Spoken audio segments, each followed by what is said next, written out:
Ana Carla, se você conseguir uma água para a gente.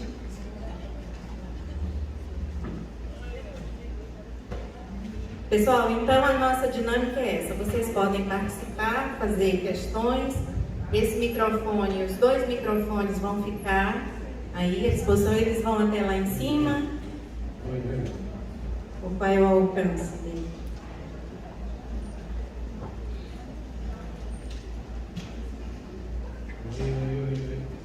Isso. Então, quem gostaria de começar? Aqui, aí a pessoa se identifica, fala o nome, de onde é e qual a função do projeto, né? Se orientador, supervisor, se dirigente municipal. E a quem vai a pergunta?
André vai colocar o slide aqui.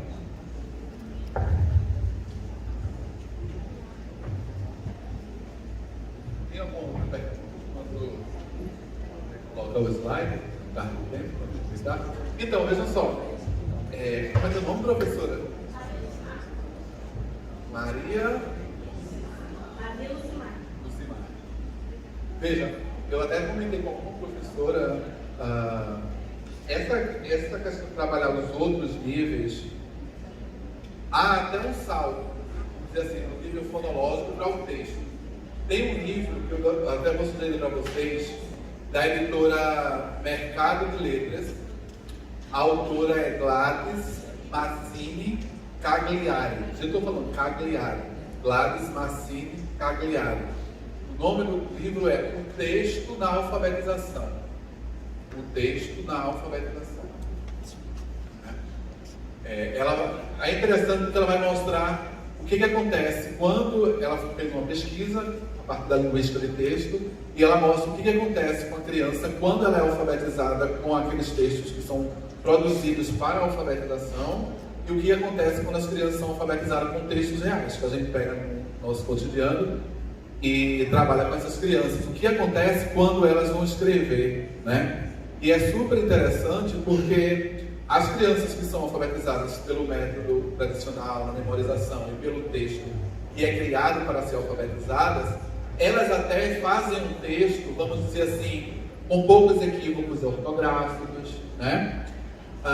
Mas quando você vai olhar, comparar o texto da outra criança que aprendeu a ler por essa perspectiva da conscientização linguística e com textos autênticos, com gêneros diversos, essas outras crianças, os textos têm mais conteúdo, ainda que tenha mais equívocos ortográficos muitas vezes, e são textos também que já trazem os mecanismos de coesão, por exemplo, né? Elas começam a articular as frases.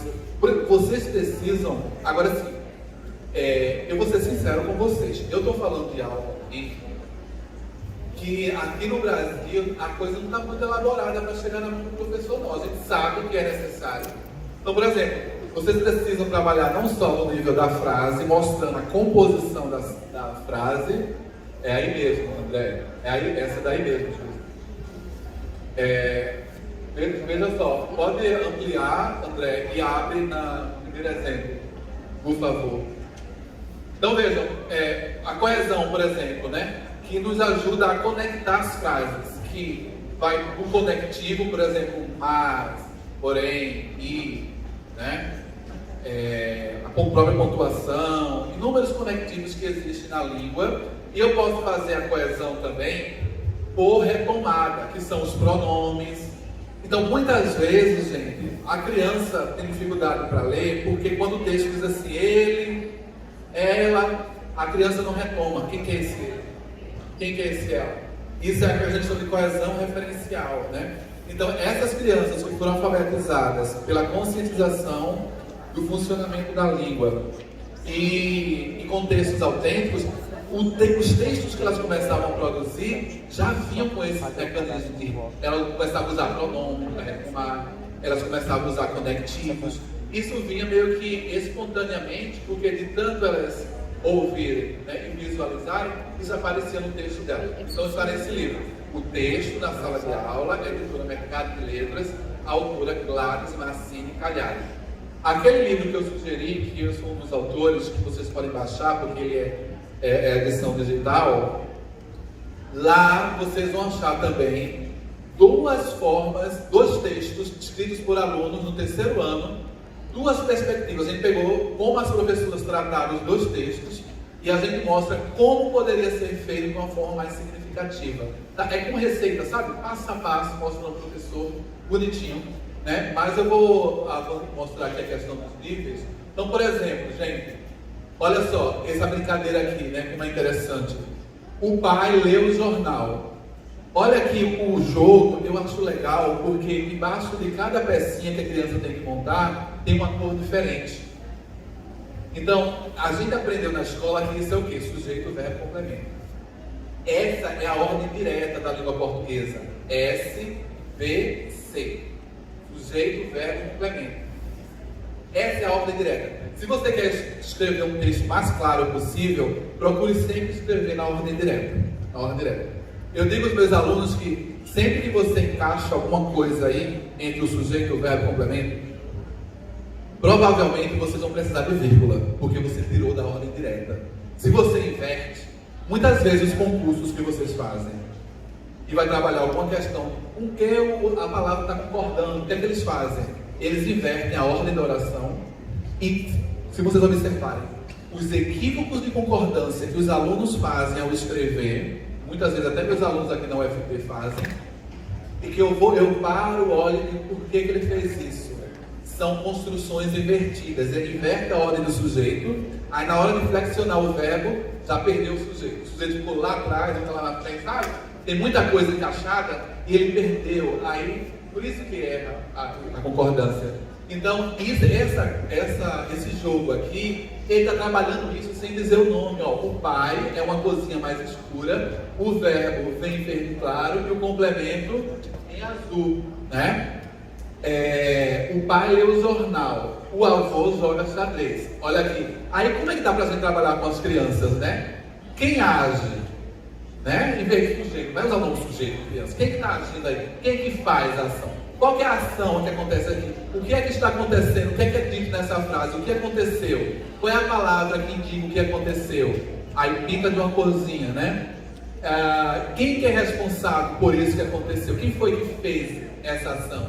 Pinta de outra corzinha, né?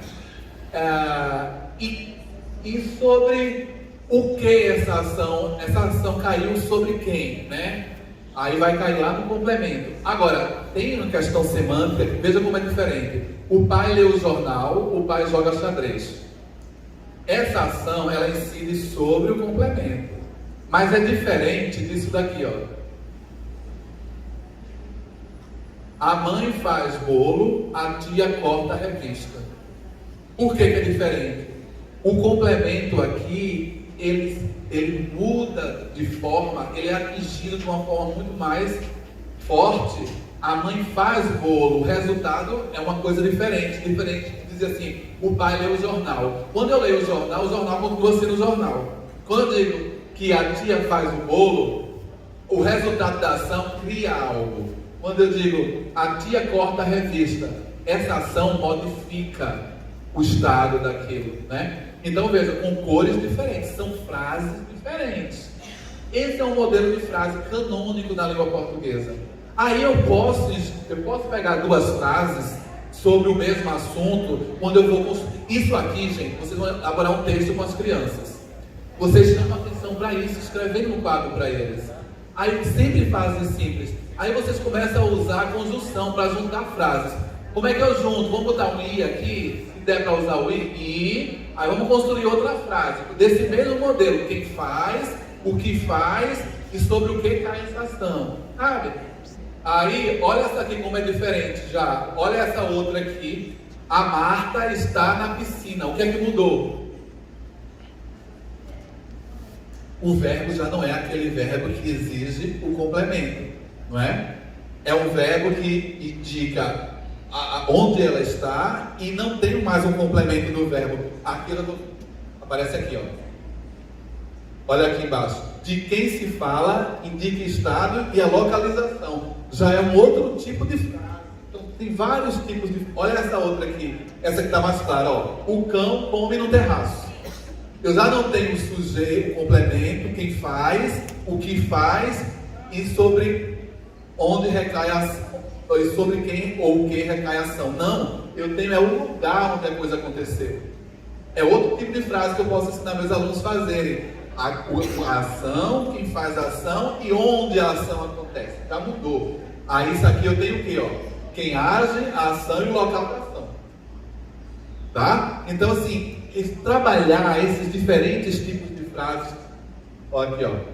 A mesma coisa embaixo. O tio passeia no jardim. Por quê? Esses verbos, vocês não sabem disso. Eles não. Esses são os verbos intransitivos, que não precisam de complemento.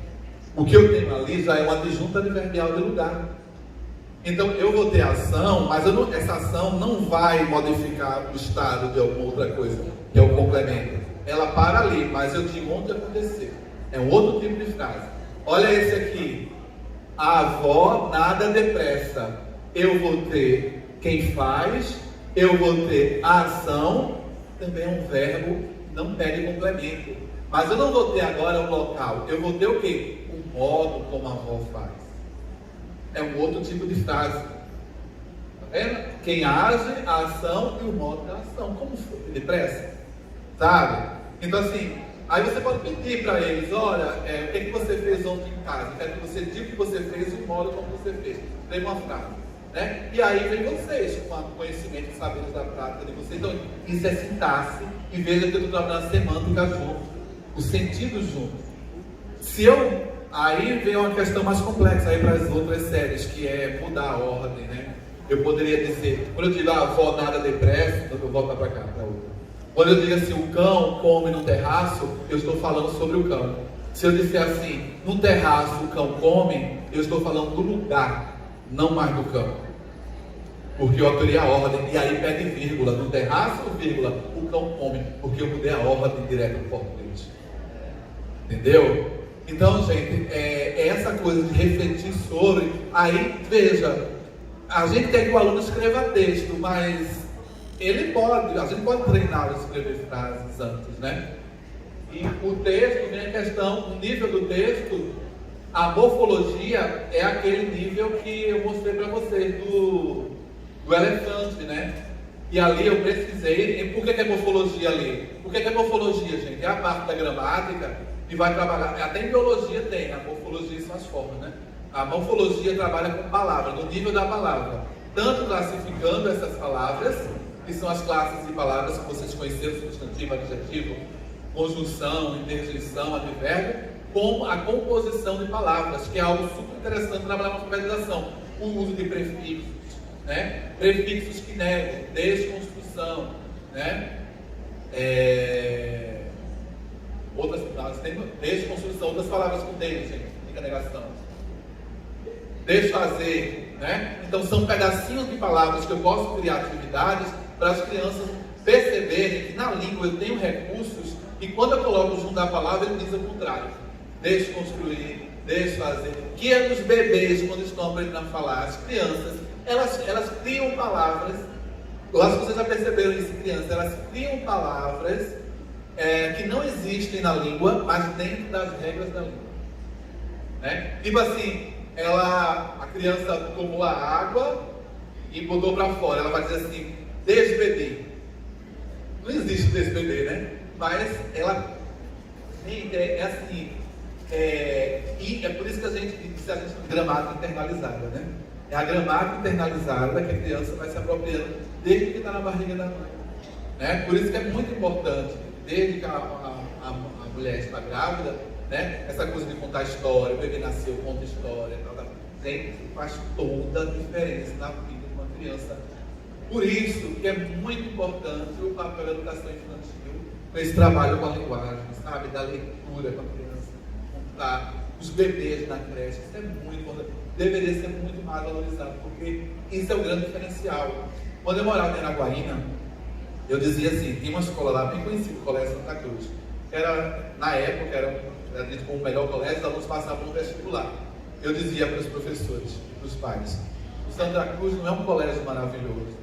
A diferença do Santa Cruz são os alunos que lá chegam, porque eles chegam com outras histórias de vida, com outras histórias de vida, com outras oportunidades que a vida deu para eles.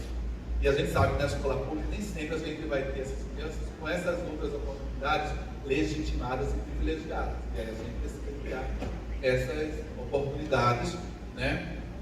Crianças que passaram a vida toda quase lendo para dormir, gente. O meu filho só lia se eu lesse alguma coisa para ele. Imagina uma criança que quando entrava no shopping, o primeiro lugar que ele ia era para uma livraria. Isso é normal? Não é, né? Mas assim, é diferente de uma criança que não tem muito acesso. Essa criança vai ter uma facilidade, né? Aí a gente não pode falar, tipo assim, concorrência por igual. Nada, é desigualdade. Meritocracia. Que meritocracia, minha gente? Olha esse menino aqui. Entra, abre, sai do quarto dele, entra no quarto do pai, é tanto livro que já não está mais na distância.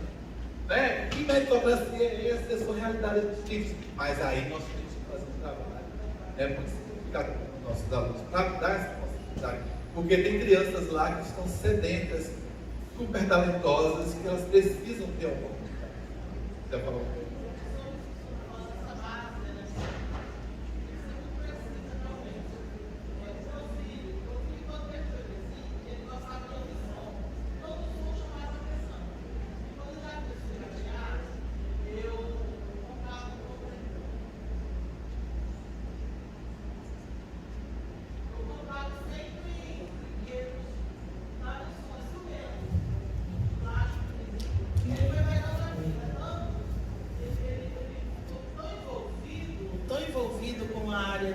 Dos sons, que hoje ele toca, está com 16 anos, ele toca todo instrumento e nunca foi no aula de música. Desde criancinha, ali, preparando, né? Ele gostava, ouvia som, ele pegava minhas panelas e começava a bater. E você estimulava? E eu estimulava, aí eu fui comprando pandeiro. O primeiro que ele tocou com 9 anos foi pandeiro, que eu nunca tinha visto. Ele só via na televisão. E ele tocava, e hoje ele toca todo instrumento. Sabe tocar, você fala, que nota é essa, Paulo? Eu não sei, eu só sei que o som é esse. Interessante. Tipo assim, ele toca todas as músicas. Por que filho de médico geralmente vira médico? É genético, é? O gene da família é ser médico? Não, gente. É influência. Né? Então, assim, o papel de vocês na educação infantil, nas séries iniciais, é extremamente importante. É para o bem e para o mal, sabe? Para o bem e para o mal, assim. Infelizmente, nosso trabalho não é tão valorizado, mas é essencial. Esse país só vai mudar, né, quando a gente começar a valorizar e dar reconhecimento que, de fato, precisa ser dado aos professores desses anos iniciais. É extremamente importante. Eu não sei se respondi, professora, mas com relação aqui, deixa eu só voltar. A professora que perguntou dos livros, a Maria. Não.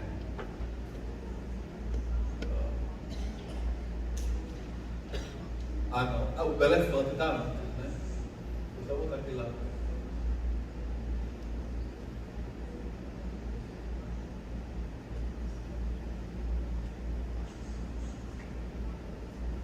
Não, eu me perdi nesse slide. O André está ali, senão eu fiquei para ele. Peraí, eu tenho que ir para frente.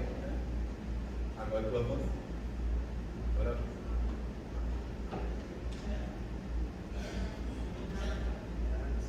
Antes André o elefante, acho o elefante aí pra mim. É Ana. Vai lá para. É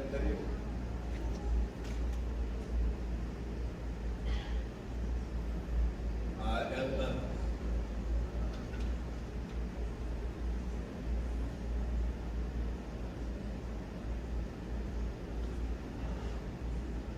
Vai, André. Sumiu o elefante. Foi, a borboleta. Achou, eu acho que está aí na ordem. Olha só, a história da morfologia, né? Ó, o elefante Eduardo era tão elegante, né? Mais um dia entrou no restaurante. A gente, vejam, está se falando de uma história que aconteceu. Um dia ele entrou, né? Olha lá o entrou, né? Ele entrou, comeu bastante. Esse poema é interessante porque ele trabalha com a forma, né? Ele comeu tanto que as letras também vão ficando grandes, né? Bebeu, o elefante engordou 100 quilos no instante. Então vejam, aqui é relevante que se questione as crianças, né? Em que momento isso aconteceu, se isso está acontecendo no momento que eu leio, se ainda vai acontecer, se ele ainda vai ficar gordo, ou se isso aconteceu em outro momento. Aí eles vão observar que isso foi um dia, quando ele entrou no restaurante. E para eles podem pintar todas as palavras que indicam o que o elefante fez. O que ele fez? Vamos pintar as palavras: comeu, bebeu, entrou, né? Todas elas terminam com né? Então, isso é morfologia. Claro que você não vai trabalhar a conjugação verbal com as crianças, né? Mas elas já vão aprender que existe um L. E aí tem outra coisa também, né? Como é que eu sei, por exemplo, outra coisa, né, que acontece muito. Eu vou dar um exemplo dessa história do L e do U. O plural, por exemplo. Qual que é o plural de plural? Plural de plural. Plurais. Eu cheguei na pamonharia, aí eu disse assim, eu quero sei quantos plurais. Aí o cara virou e disse assim: fulano, 3 plurais. Aí eu, meu Deus, o que é que eu vou fazer agora? Aí eu disse assim: eu preciso corrigir esse nome, porque ele vende isso. Se ele vende, ele pelo menos precisa, né? Então vejam, por que aí quando a criança escreve plurais e escreve troféus, por que ela escreve troféus, escreve plurais e chapéus? Porque é o som do L. E ela percebe que quando uma coisa é fácil, e quando mais de uma coisa é fácil, essas coisas são fáceis. O plural do L, eu tiro L, eu acrescento IS. Mas todas essas palavras, chapéu, troféu, plural, no Brasil eu pronuncio da mesma forma quando tem um L no final. Aí a gramática internalizada me diz o quê? Se fácil é fácil, se papel é papéis, então plural é plurais e troféu é troféus. E chapéu é chapéus. Entendeu? E não é pluraus, troféus, chapéus. Agora, para você conseguir explicar isso para alguém, você precisa ir para morfologia. Para eu entender, né, se é L ou se é U, eu boto no plural para ver. Tá entendendo? Porque se for vogal, eu só acrescento S. E se for L, eu tiro L e S. Tá entendendo, gente? Assim, as pessoas erram acertando. Quando alguém diz troféus, elas estão acertando, elas estão utilizando de uma regra da língua. Só que elas não conseguiram visualizar a palavra para fazer o plural conforme diz a gramática. Estão entendendo do que acontece com a língua? Gente, aprendam uma coisa: nada na língua é por acaso. Essas coisas que as pessoas dizem que nós falamos e que estão em desacordo com a língua legitimada, não estou falando de língua certa não, estou falando de língua legitimada, tem uma razão, tem uma explicação. Agora a gente precisa ter um conhecimento para pensar e entender. Daria uma boa questão de concurso pegar um texto de uma criança, né, e que ela coloca o plural com plurais e pedir para explicar, marcar lá o que é que levou àquela escrita. Sabe, gente? Então, assim, a criança, não é que ela tem um problema, não é porque ela precisa ir para o psicólogo. Não, a língua permite aqui. Aí vem o pensamento. Aí, gente, não tem jeito, tem que estudar gramática. Tem que estudar gramática. Tem que ter essa formação. Não é? E agora, volto a dizer a vocês só vão perceber isso só vai emergir quando vocês estão trabalhando dessa forma que se espera hoje, né? Que é trabalhar construindo com a criança, pela conscientização linguística, não memorizando. Não é como nós fomos. Como nós fomos alfabetizados, fica mais difícil aparecer essas coisas, porque é memorização, né? Muito batido assim. Né? Mas vejam, olha quanta oportunidade é escanteada, desaparece, se a gente não para pensar sobre a língua, não é? Só repete. Né? Eu não sei, eu acho que talvez vocês mesmos tenham dificuldade de pensar sobre as coisas da língua, porque vocês não foram ensinadas nem levadas a pensar. Não é assim que acontece? Né? Eu estava conversando com a Fátima no intervalo, essa parte da análise linguística é a máquina. E não é só para vocês não, para os alunos de letras do mesmo jeito, os egressos de letras, professores de português, está tudo do mesmo jeito. Porque como é uma parte difícil, rara, as pessoas querem escapar, mas chega um momento que a situação perde, né? Respondi, professora, um pouquinho mais sua pergunta. Agora, gente, se vocês querem estudar uma área da linguística, eu quero sugestão para vocês, que vai ajudar muito, não só vocês, não só os alunos, né, trabalho com os alunos, mas vocês. Porque, gente, eu digo com toda sinceridade para vocês, não tem como vocês ensinarem os alunos a escrever se vocês não escrevem. Tá? Então, assim, como é que vão ensinar a produção de texto se vocês não se dão a oportunidade de escrever? Tá? Por isso, tem que se criar situações de escrita no professor. O professor precisa escrever.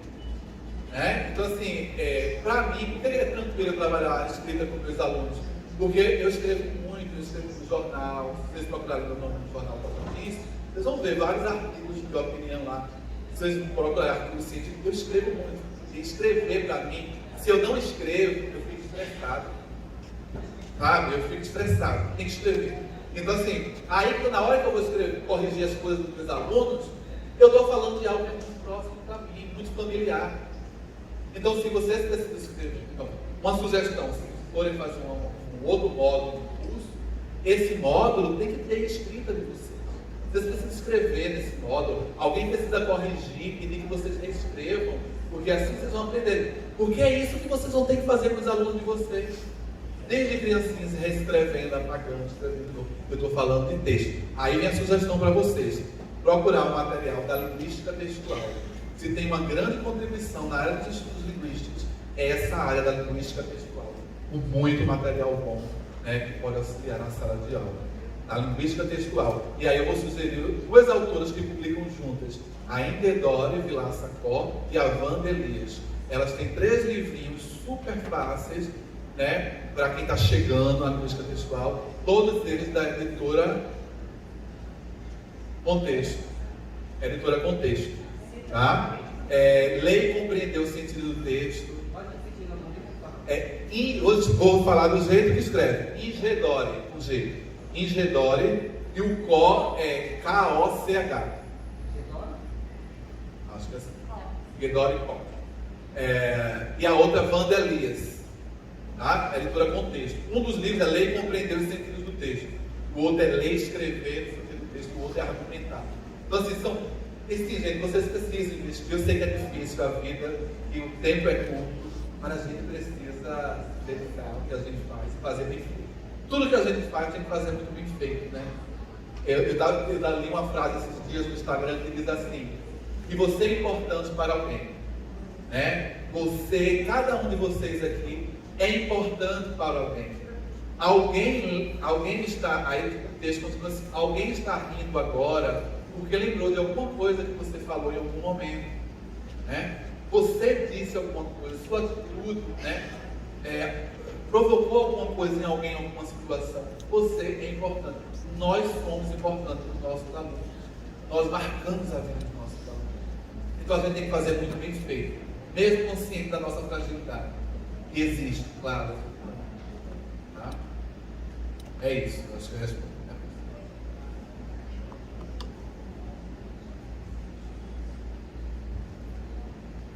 Mais alguma pergunta?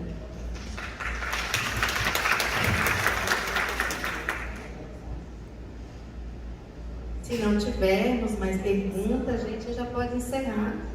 Mas eu vou passar a palavra à professora Rosimeire para ela fazer algumas considerações. Depois o professor Wagner, se quiser também fazer algumas considerações finais, a gente encerra.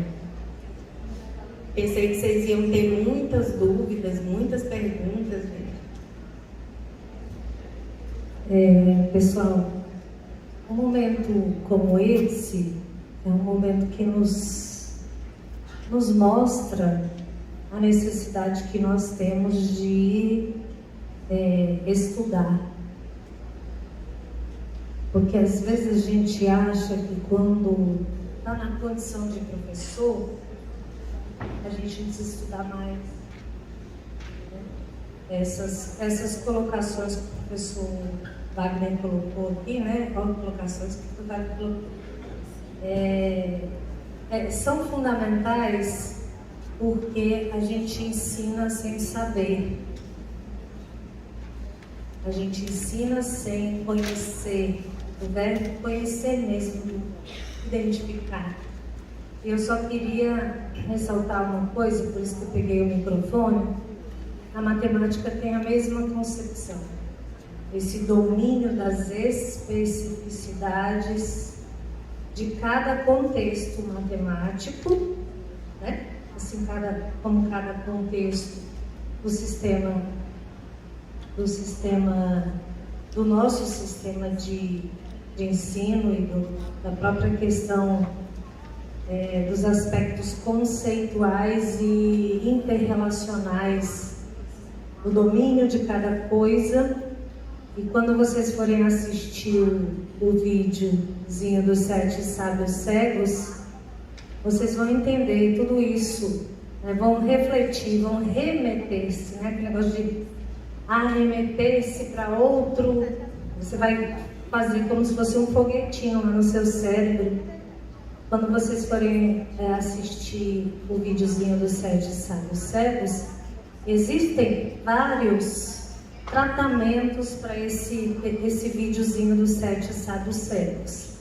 Tem várias traduções e também tem na internet a utilização desse pequeno vídeo na alfabetização, tanto na área do conhecimento lógico das relações, como também da própria linguística. Muito interessante esse material dos 7 sábios cegos.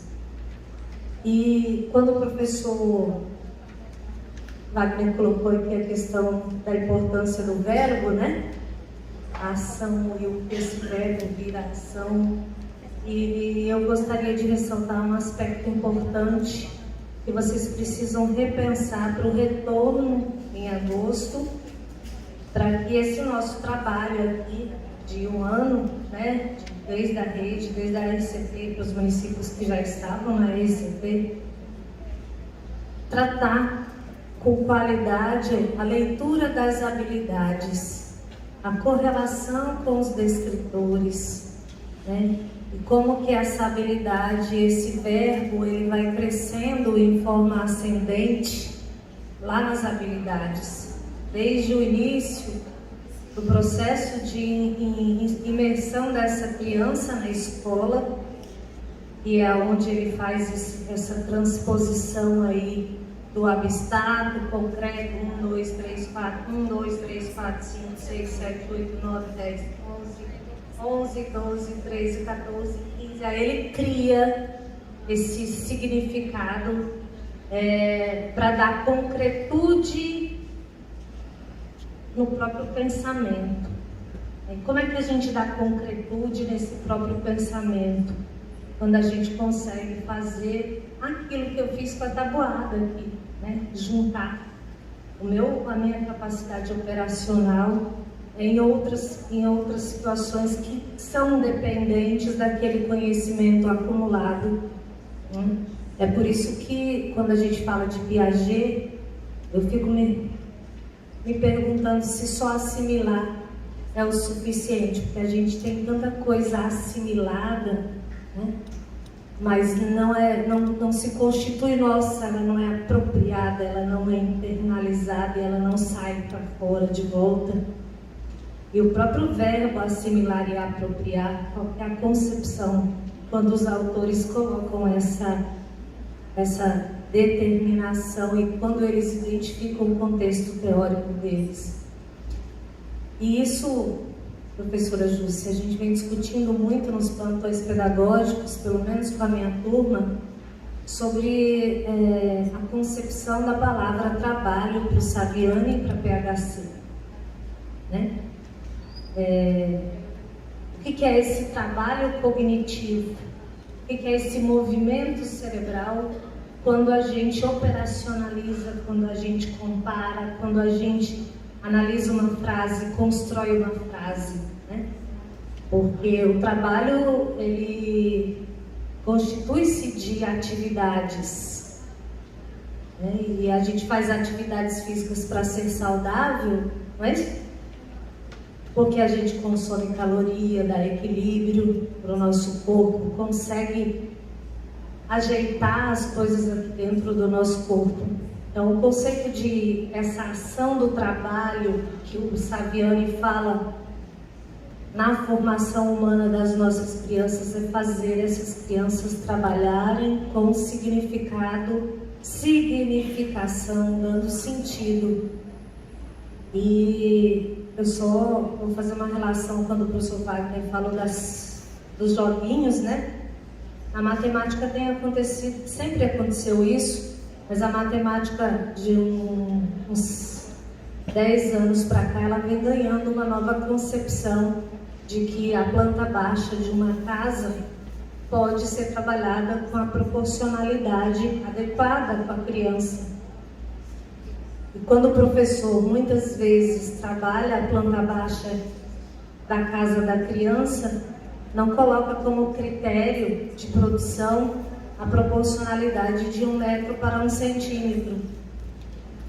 E essa pequena ação que é qual é o critério para avaliação da sua planta, que cada metro seja proporcional a 1 centímetro e vice-versa.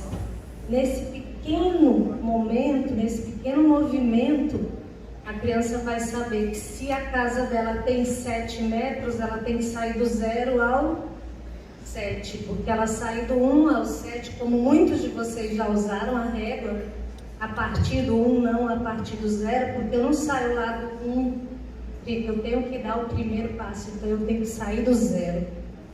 E como o professor Wagner falou, a gente não tem que falar isso com a criança, a gente tem que mostrar a necessidade dessa compreensão. E o professor precisa estudar, né? O professor precisa ser audacioso, o professor precisa produzir atividades de concretude conceitual para essa criança, seja na matemática, na literatura ou na vida. E quando a gente cria essa vida, a matemática é difícil, a matemática é o bicho, a matemática não sei o quê, somos nós, a própria escola é a responsável por isso.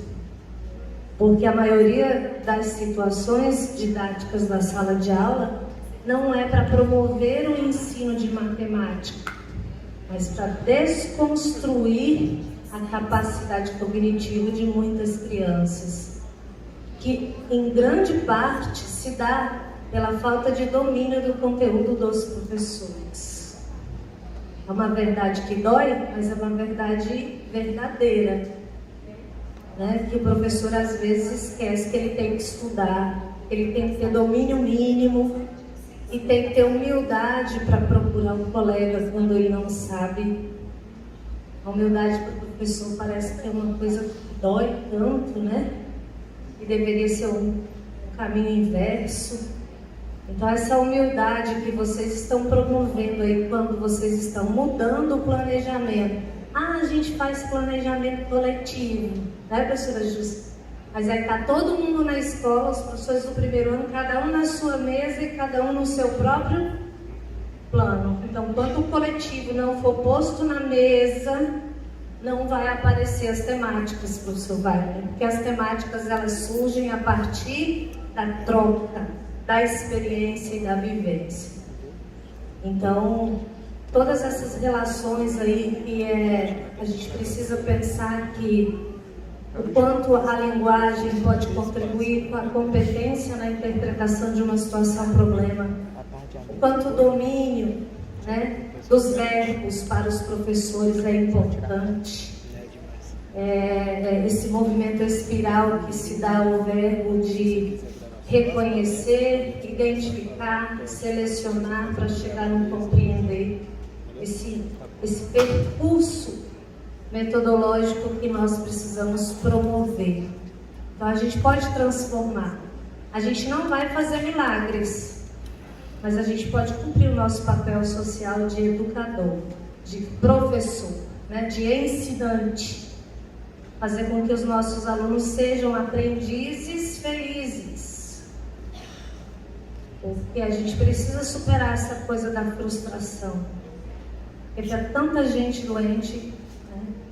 E a gente tem que fugir um pouquinho da desculpa, da derrota, da dificuldade e ver o lado bom que somos nós os responsáveis por essas crianças no crescimento e no desenvolvimento delas, porque nós somos a escola que elas têm.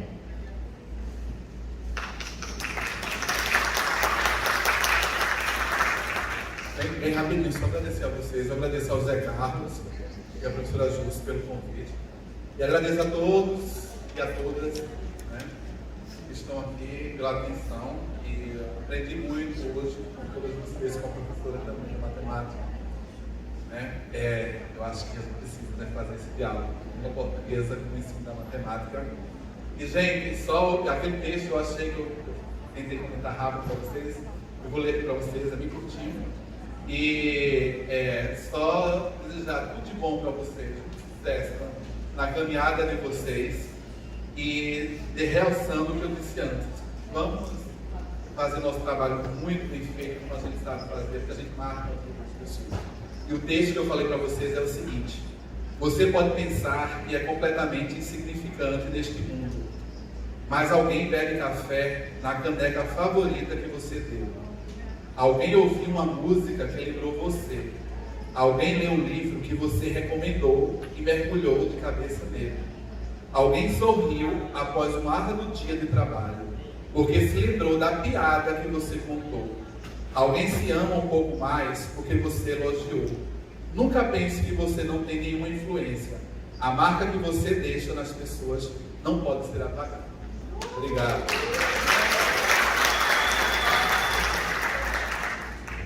Wagner, as pessoas estão querendo saber o final daquela história do curau. Se você corrigiu ou não, no final das contas.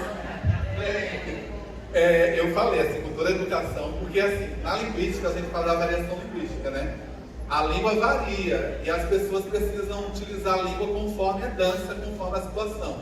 Igual roupa. Você não vai com a roupa do casamento à praia. A mesma coisa é a língua. O Evangelho Vestário diz que a gente tem poliglota na própria língua. Então, eu não fico corrigindo as pessoas porque a língua não é para estar sendo corrigida por aí. Mas, aí eu corrigi, eu cheguei para ele e disse assim, com muita tranquilidade: olha, o plural de plural é plural. Aí eu acho que era a dona da pamonharia que estava do outro lado, falou, fez assim com a cabeça. Dizendo, realmente é. Por que eu fiz isso, gente? Porque ele passa o dia todo vendendo plural. Ninguém melhor do que ele para utilizar a palavra corretinha. É simples, plural, não é? Então, assim, eu fiz, não vou ter corrigir, né? Eu fiz essa observação só por causa disso, tá? Porque, gente, talvez daqui a uns 50, 100 anos, não exista mais plural, exista plurais. Porque eu escuto muito mais plurais do que plurais. E a língua está sempre em transformação. É assim, a língua é viva, é dinâmica. Não é a língua que faz a gente que faz a língua. Ok. Muito obrigada, pessoal. Muito obrigada, Wagner. Muito obrigada, Rose. Foi realmente uma manhã muito produtiva. Obrigada a vocês por ficarem até agora. E eu passo a palavra para o cerimonial. Gente, agradecer a presença, né? E espero que vocês estejam aqui também para as próximas palestras. As palestras da tarde acontecerão aqui no Cuíca. É interessante que olhe a programação, onde você fez a sua inscrição, porque verificamos que tem muita gente anotando o nome aqui na palestra e às vezes estavam inscritos numa oficina, num seminário, no relato de experiência. E quem não conseguiu assinar a frequência, à tarde ela vai estar aqui com a gente, tá bom? 2 horas para o almoço, às 14 horas a gente retorna às atividades. Muito obrigada. Bom apetite. Tem restaurante aqui na UFT, que é a